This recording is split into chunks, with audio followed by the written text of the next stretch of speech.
My name's Jeezz, and this is my boy Deng. What's up, Deng? What's going on? Deng the Barber, Deng, call me whatever you want to call me, just don't call me broke. Yeah, don't call you, bro. We in Erie, Pennsylvania. What we like, 10 minutes from the beach? Yeah, something like that, like Yeah. 10, 15. Okay, me and Deng, we go back, what, like IUP days? IUP days, way IUP back. days. And damn, like, then when I ran into you, like, 2017, 2018 in Pittsburgh. Pittsburgh. Where did I see you at? That's where we reconnected. I don't actually remember exactly where I saw you. It might have just been like East Carson. Maybe You might have been was. outside. I think it was wasn't it the skate shop? We was on Carson. And I was delivering fruit baskets.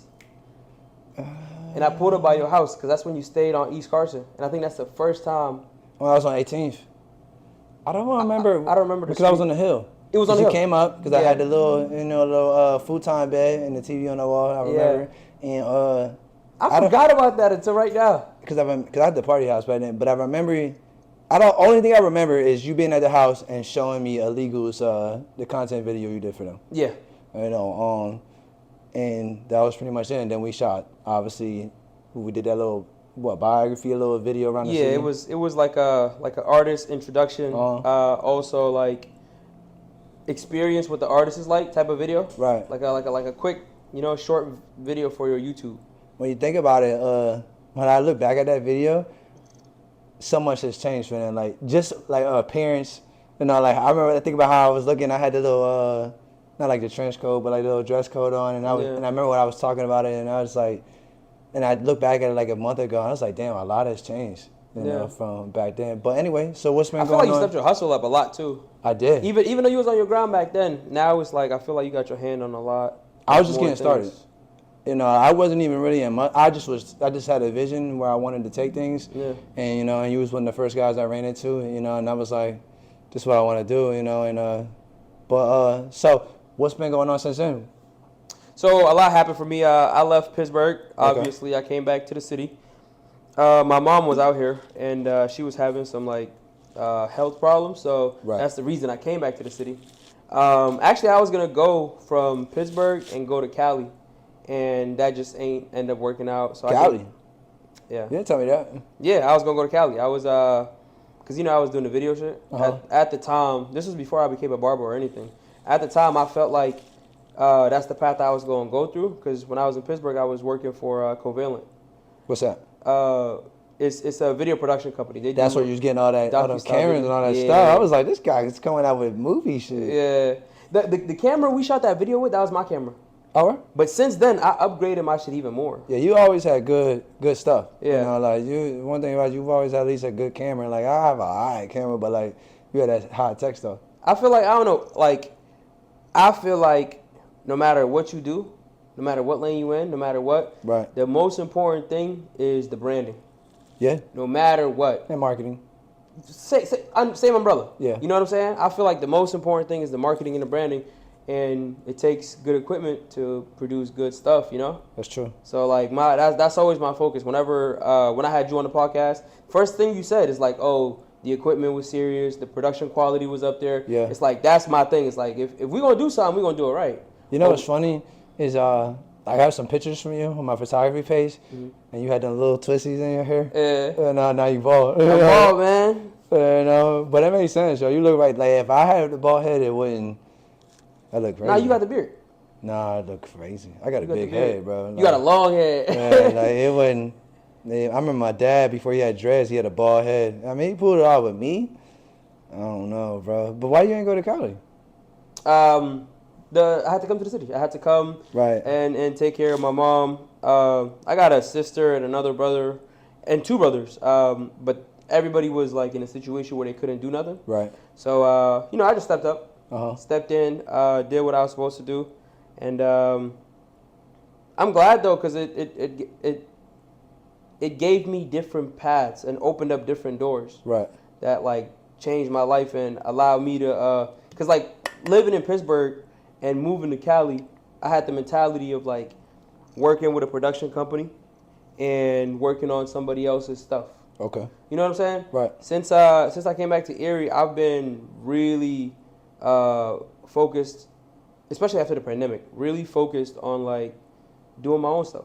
Okay. Because if you're not, I ain't gonna lie, like it's okay to work with people to help build their dreams and shit. Right. But if you're not working on yours, you building somebody else's. Exactly. It's true. You know, the more you put in their pocket, bro. Yeah. You know, like you consistently. I say that all the time. Like it's cool to have a 9 to 5. You know, but like if you waking up in the morning, you going straight to work, and when you come home, you going to sleep. Yeah. You know, it's like, what did you really do for yourself? So like when I'm waking up, like I'm journaling, I'm manifesting, I'm doing my affirmations.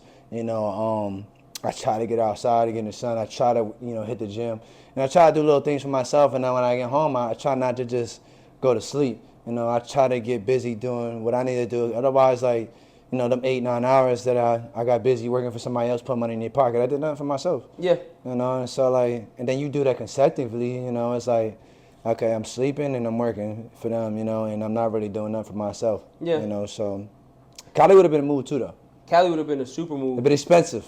Yeah. But I feel like that expensive stuff is doesn't matter for people who are kind of like doing their own thing. Gotta adapt.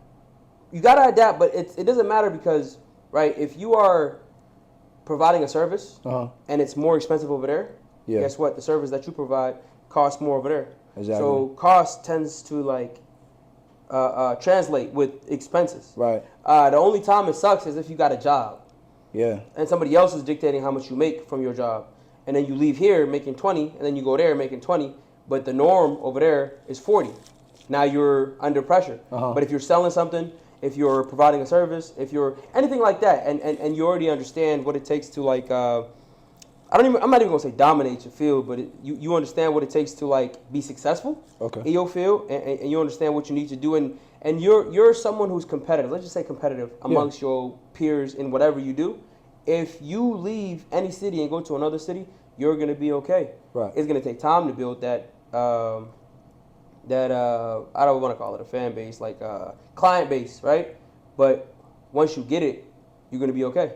I see things like I'm never scared of expensive cities. I don't know why people always say that. People, this is how I look at things. You know, I'm always somebody that adapt very quick. Yeah. You know, but people be like, hey, in Miami, go to Miami, it's super expensive. Go to LA, it's super expensive. I'm comfortable being here, but like, really, you're just comfortable. You know, but I feel like if wherever you gotta go, like let's say it's expensive, that means you got to get around more people with more money. Yeah. You know, like so now I'm adapting, but I'm also around people that have what I want. You know, so like they might be getting busy and things might be more expensive, but now I have to adapt to that lifestyle. You know, because okay, maybe housing and food and everything is expensive, but they're out there doing it. They have more people in their city, so you're saying it's expensive, but they're doing it. Yeah. You know, imagine if they came here, they'd light this up. You know, eat this up because it's super cheap in the area, but or they might stall out. Or it might stall out, and it might fold. You know, might fold, yeah. But no, that's like I say it all the time. You know, just with like suicide and stuff like that. You know, life is tough. You know, like and you know with winter coming around, people get seasonal depression and stuff. Like you gotta wake up and decide like, hey, you know, like I'm gonna get it today. You know, because most days I wake up. Majority of days I wake up like, I don't want to do this. I don't want to go to the gym. I just want to be in bed. It'd be easier just to be like, you know what? I call it quits. You know, things ain't going my way. I didn't know that. You know, like, and people see my life and they see the things. I'm like, most days I wake up and I don't want to do this no more. You know, like, and I'm dealing with my family and I'm dealing with finances. And you don't want to do like the music stuff? I just don't want to do nothing. You know, like I just want to lay around. You know, I just want to, not even that, just like, it'd be easier to give up.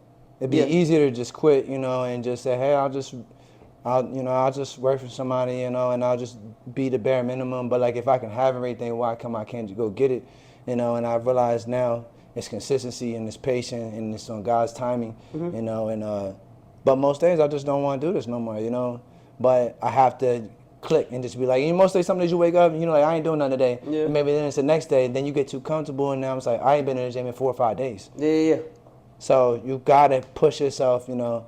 And I look at that as a, you know, like the devil, you know, he'd rather me sit around, you know, and I have to get past that, okay, I don't want to do this. Once you get to the gym, you get done working out, you're like, yeah, I feel good now. I'm like, damn, I'm glad I did that. Yeah. You know, but it'd be cool to just sit around all day, but where it's going to get you? You didn't grow. Yeah. And time is clicking, bro. Yeah. Yeah. I just finished David Goggins' book. Who's that? You Can't Hurt Me.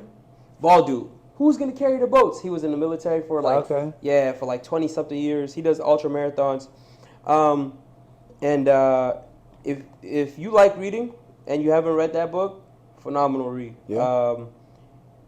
The premise of the book is, and it's like most basic is, go for the pain, don't go for the pleasure. Right. Go for it. You know what I'm saying? Like work hard. Like make it through the struggle. Like become the best you can possibly become through effort.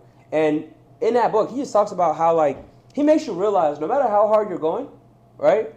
You're probably not even going as hard as you can go. You know what I'm saying? Or even close to it.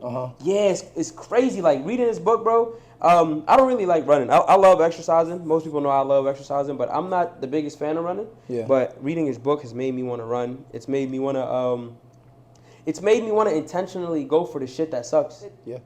Reading that book, it just makes you like want to seek out the discomfort, you know? And past couple of weeks, even before I started reading the book, right?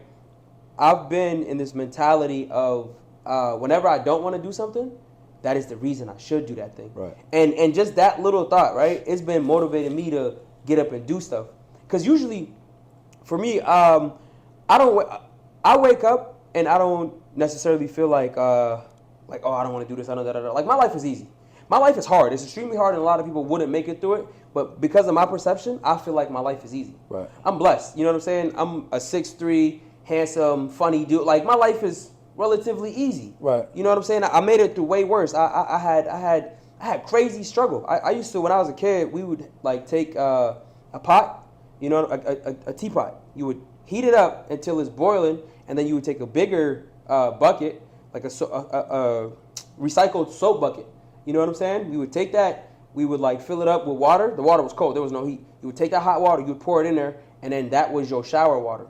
So you have to wash yourself and then rinse yourself off. And I've done that. Yeah, you know what I'm saying? I come from like my mom. Yeah, we got busy like that. Yeah, we used to. I used to have old ass bread. And we used to just wash our clothes in that shit too. Yeah. You used to have to wash your clothes in the tub. We had old ass bread, and it'd be dry. It wouldn't be moldy, but it would be dry. And I would have to like we would take a pan. You know what I'm saying? Put some water, put like a steam joint, and then we would steam the bread so it could be edible again. And we were eating the same beans over and over, it's just like extreme poverty. Yeah. It's just like it was just like hard as shit. That was here in the U.S. or that was in Africa. Okay. Before we came here, but stuff like that. When I come here, bro, and people be like, "Oh my God, woe is me." You know, today wasn't perfect. I didn't get to eat what I want. Someone didn't say good morning to me. I'm like, shut your ass up. Right. Like, shut your ass up. Like it's hard, but it's also not hard. Yeah, they haven't got to experience that life, so like all they know is, you know, having it easy. Yeah. You know, having, you know, things accessible, you know. Yeah. I honestly think the more comfort you have in life, right, the more you wallow in your miseries. Yeah. Because if you're comfortable, you got time to think about hardship. You got to think I don't think cavemen and all them experienced depression, because niggas had to survive. You gotta go and earn it every day. You gotta wake up. You gotta go hunt. You gotta track an animal. You know what I'm saying? You gotta find it. You gotta blah blah blah. You catch it. You can't just eat it. You gotta start the fire. Your hands is bleeding because you over here. You gotta get busy. You know what I'm saying? You cook it. That joint is hard and it's not flavored. You know, you go back like it was when it's not flavored. For real. It's not like yeah. So it's like, and before that they wasn't even probably cooking it. They were just ripping it up and eating.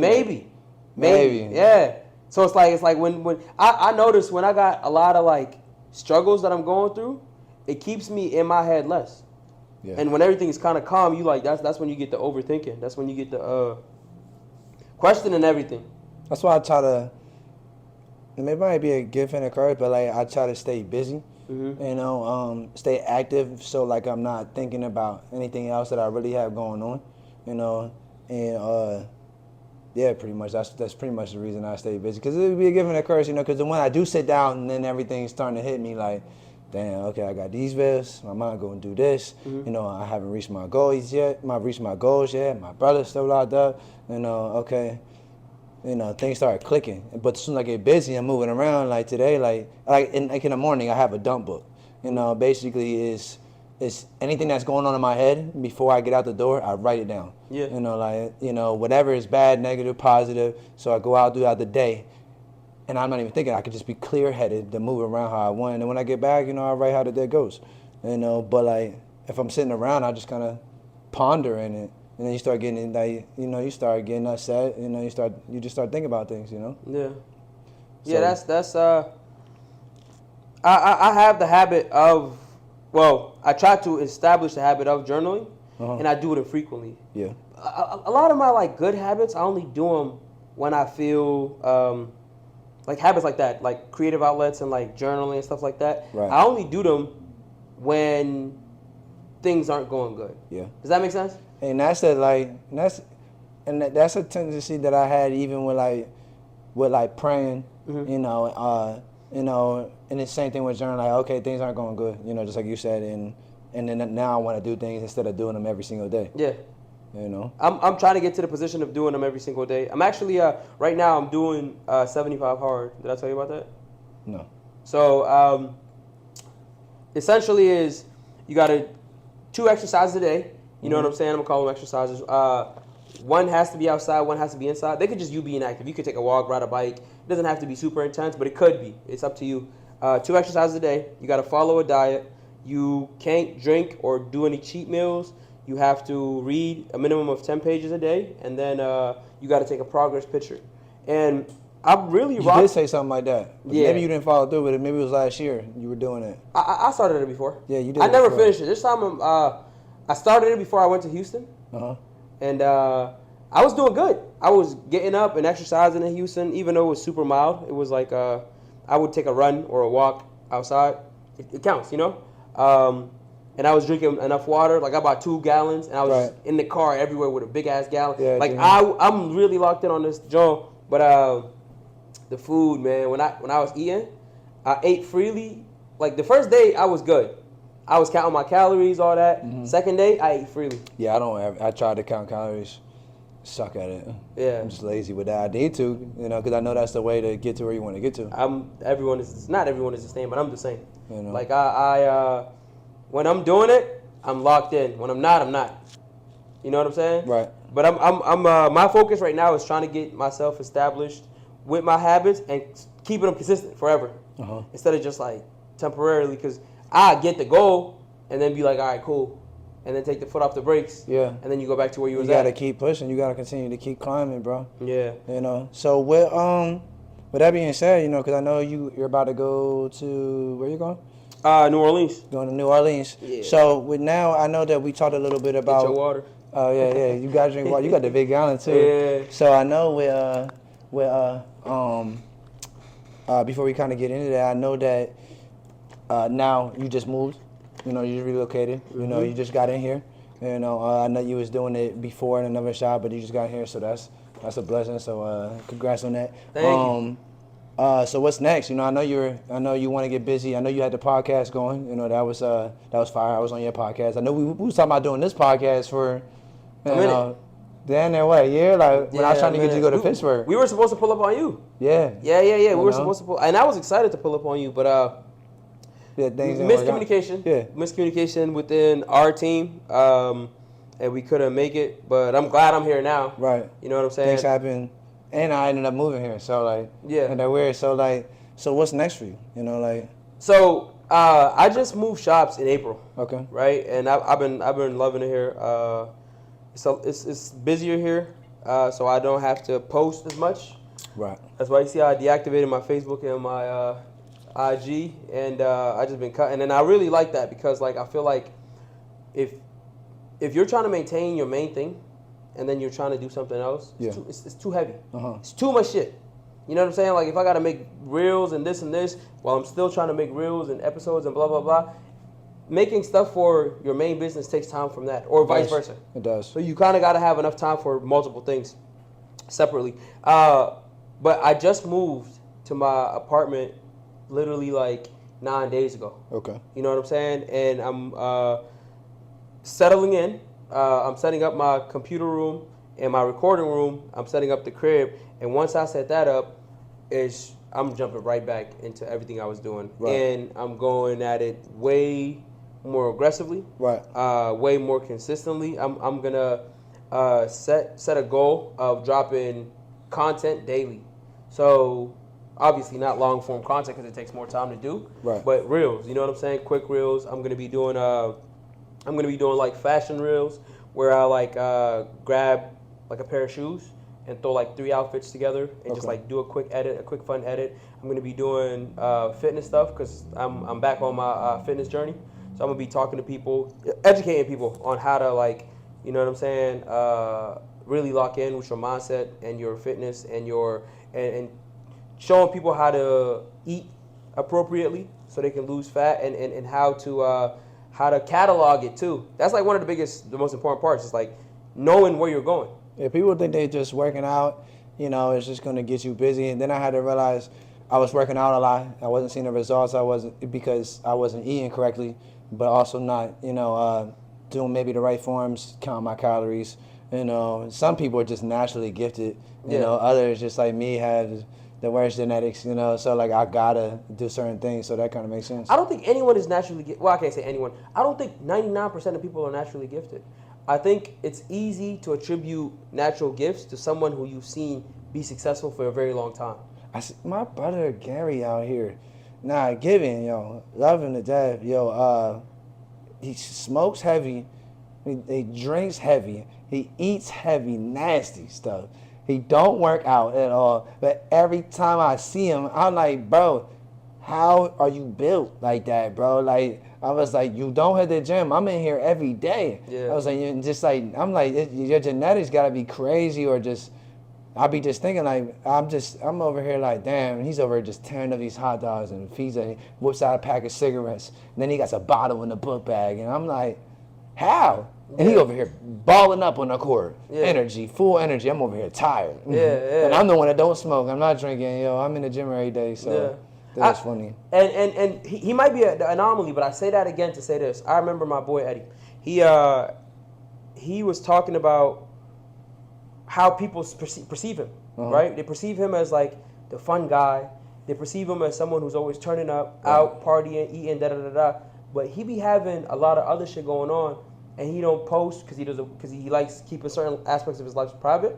Like he was working for a state representative. Right. He got a bunch of professional stuff, but he only like posts the fun stuff. Okay. So people, right, have the perception of like, yo, this dude always lit, always da da da da, and it could be the same thing with your friend. Your friend could show you, like when he's around people, he could drink and smoke and eat bullshit and da da da. But when he's at the gym, when he does go, he could be going crazy for hours. When he's at home, and eating at home, it could be super clean. And those could be his cheat days, so he's letting loose. You know what I'm saying? So like, I always feel like I never like to shortchange people. I got a couple friends that hit the gym with me, and sometimes they'll be like, oh, that guy's on this and that guy's on that. And I'm always like, unless I got proof and unless the dude is dumb big, I'm like, no, I don't know. Could be natty. Yeah, because I know how hard I be working to go from like where I am to where I want to be and stuff like that. So I never like shortchanging anybody's effort because you never see what people do behind the doors. Because some people, I know guys that they eat whatever they want, but when they work out, they really work out. Crazy. Some people are just lazy and they're just sitting on their phone. They're not really hitting the right muscles the right way. But I know guys right now that eat what they want, but also when they work out, they're hitting it. Yeah. So that could be the difference too. Yeah. But yeah, for like just for me, what's coming up is a lot of media, man. A lot of media. I'm starting the podcast back up. It's gonna be a different setup. It's gonna be me, Bryce, and my boy Manny. Okay. That's what it's looking. It's dropping everything. AirPods, phone. That's what it's looking right that's now. That's a fire back cover. You like this? Yeah, spaghetti. Frosted, man. It's digital ramen. Show the camera. Shout out Casetify. We're sponsored. Yeah. I'm to wrap up what I'm about to be doing. Okay. A lot of streaming. Podcast is going back up. Yeah. I'm gonna be doing IRL stuff because I'm always saying funny shit. I'm always like, I got a lot of friends that are just hilarious. Yeah. So I figure why not sit in front of the camera and do the same shit Kai and them do. They just hang out. I gave you a gem. Remember, I gave it to you. I gave it to somebody else. You didn't use it properly. You should live stream your haircuts. Oh, I already not live streaming, but I shot some episodes of me in the chair, or them in the chair, and I'm cutting them, and like we just, you know what I mean? I mean, like, you know, create a Kick account or whatever, and just live, not even just live stream the whole day. You know, like not just like one haircut, but like, because that's why I'm getting the streaming world, because that's where the paper at, and these kids got it under control. You know, like, and everybody want to be in your life. People are just like the binge people. Once they find you, I know you haven't really been big into content really lately, you know, but just an idea, you know, they use that. I feel like, cause I see, I be scrolling through TikToks and there be a dude sleeping, holding the remote, and the game be going on, and they just watching. There's 10,000 people in there while you sleep. Yeah. You know, and I see people in bed sleeping, and they're watching them. You know, and people just want to watch people. You know, like it's the same thing with barbers. Isn't that strange? It is. Yeah, but it's fascinating, but some of it is strange. You know, but especially when it's the most basic stuff. I'm someone that I like sometimes when I get to a barber's page, I'll watch that shit for hours. I'll look at the cuts. I'm like, I'm really into barbering and creating, and I'll just scroll. And if it's interesting, I'm just scroll and scroll and scroll. But that live streaming all day, cutting the hair, I bet you have tons of people in there. And at the same time, you're getting money. You're going to be getting money for having that. You know, this is an idea. Never thought about it.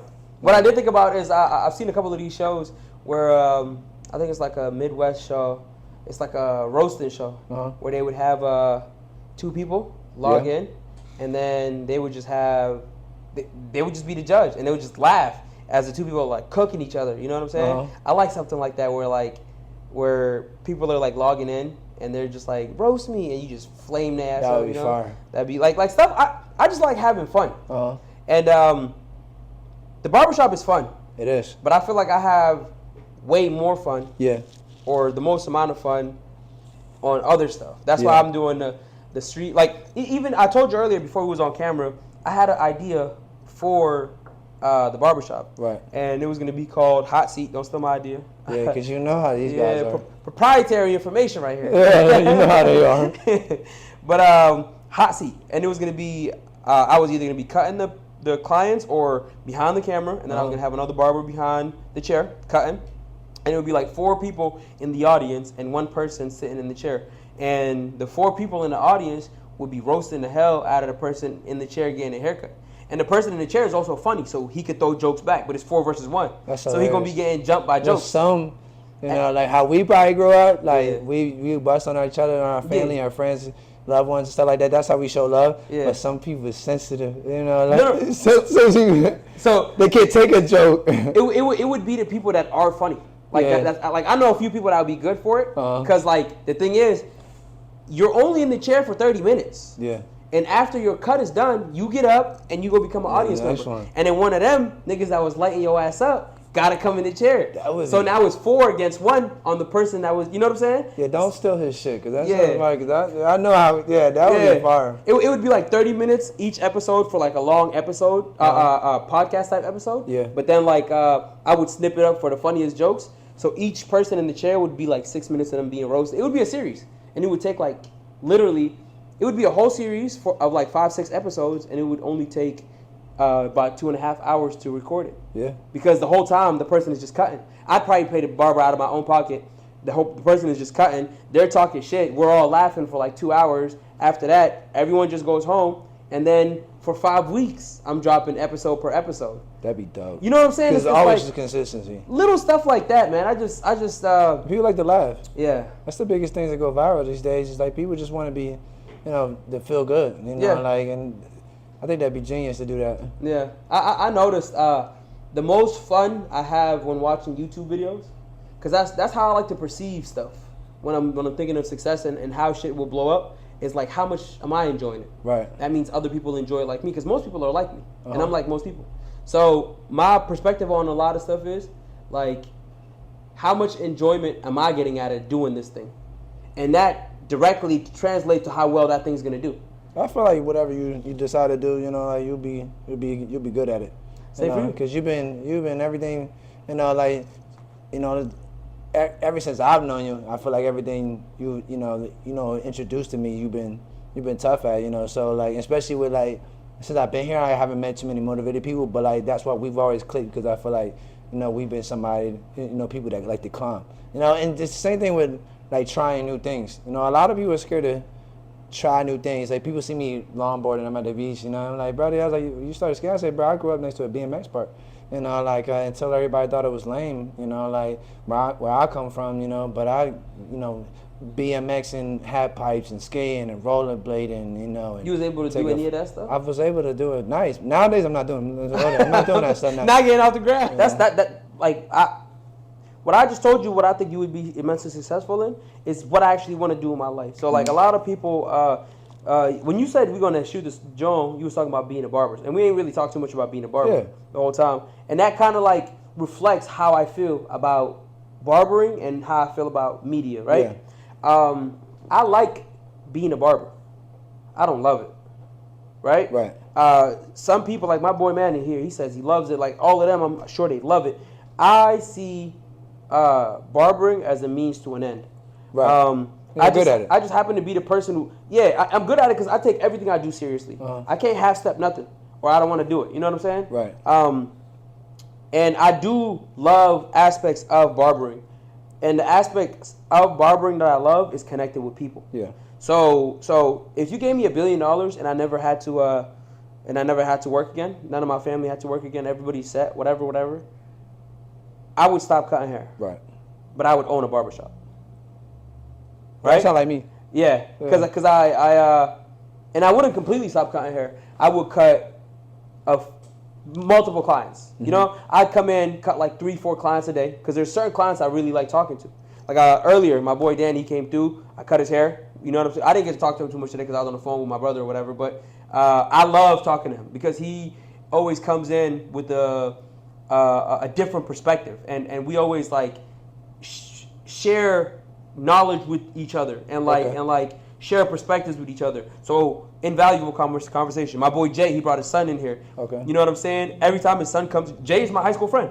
He brings his son in here. It's cool that I get to connect with his son. You know what I'm saying? Because like it keeps me like I got a relationship with his son that I might have never had. I was talking to him earlier, telling his son it's crazy because I've been in his life for a third of his life. Uh-huh. You know what I'm saying? I've been cutting him for 5 years. He's 13. He came to me when he was 8, and as soon as he came to me when he was 8, we had that like good connection. Mm-hmm. Even though he's an 8-year-old, I'm able to give him some wisdoms that his dad can't give him directly, or whatever that you might need to hear from like one of your dad's friend or like an uncle or something. Right. You know what I'm saying? So like it's certain clients that I appreciate that connection with, and I'm always gonna want that connection with certain people. But having this as your main thing, it comes with having to deal with a bunch of other people that you don't want to necessarily cut or necessarily deal with too. Right. But you just do it because it's a job. So I see this as a job, but it's an amazing job. Uh-huh. It's my favorite job ever. But it's still, it's still a job. Yeah, it's still a job. Yeah. But if I was doing the media instead of getting your own shop, and you own your own shop. But it would still be a job. Yeah. Because that's not what you want to do. I'm not in love with it. Like I'm in love with. You gotta have a passion for it. Yeah, I love creating a funny ass video and putting that shit out and seeing what people respond. You're creative. I'm a creative. Uh-huh. You know what I'm saying? I want to make a song. When we make a song, I wanna go and. You wanna cook some music up? We can for sure. I got me and Eddie like put out like 4 or 5 songs. Oh, we should cook up. Yeah, I'm with it. I'm telling you, like as soon as I get everything situated, and that's like I'm talking like 2 weeks. Yeah. I'm trying to like. Well, I got a studio. Out. We can cook up whenever you want, bro. We need to get a little longboard session. I'm with it. You know.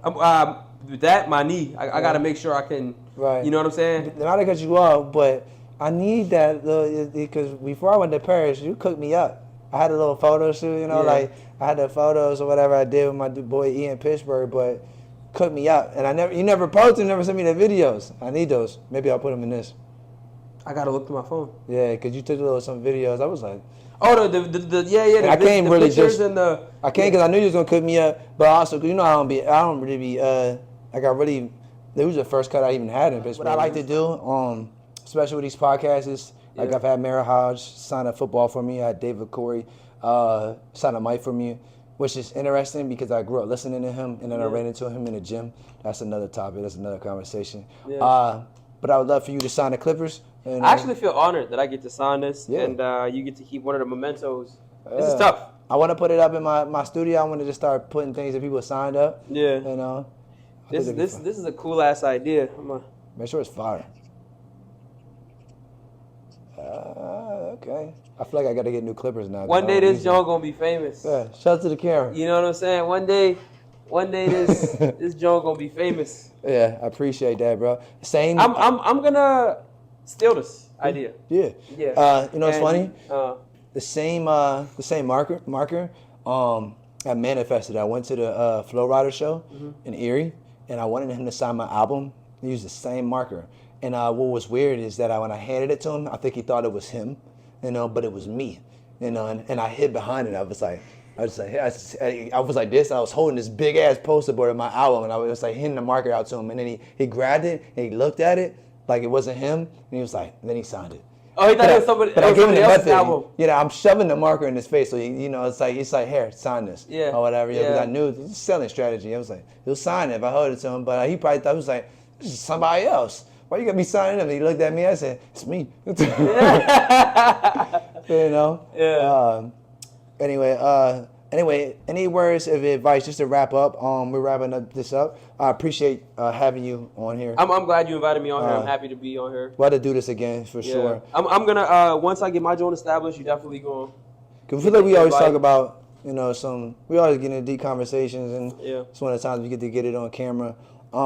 Just for like other barbers and people that are creating a business and that are in the lane that you are in, that you as far as photography, videography, and being able to create, what would your advice be for those that are watching that want to jump in that lane, that want to jump into barbering, and maybe are just too scared to get in that, or maybe they just don't think they can?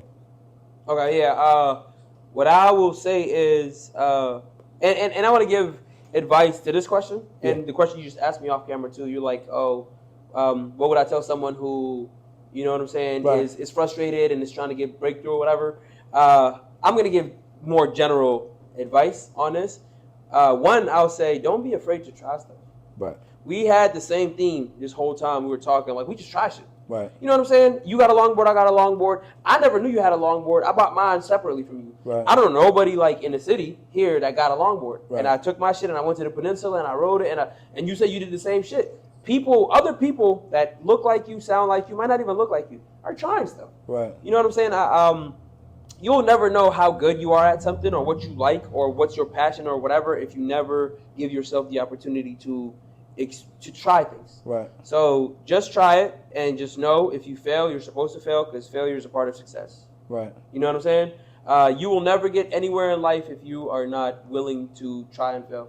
Right. The biggest thing is, like, what they say, fall forward, fail forward. So it's like, fall short of your goal, learn, readjust, go back at it. There's nothing wrong with coming short of what you want to come short of. Right. Sometimes you'll be further ahead than you think, just because you tried something.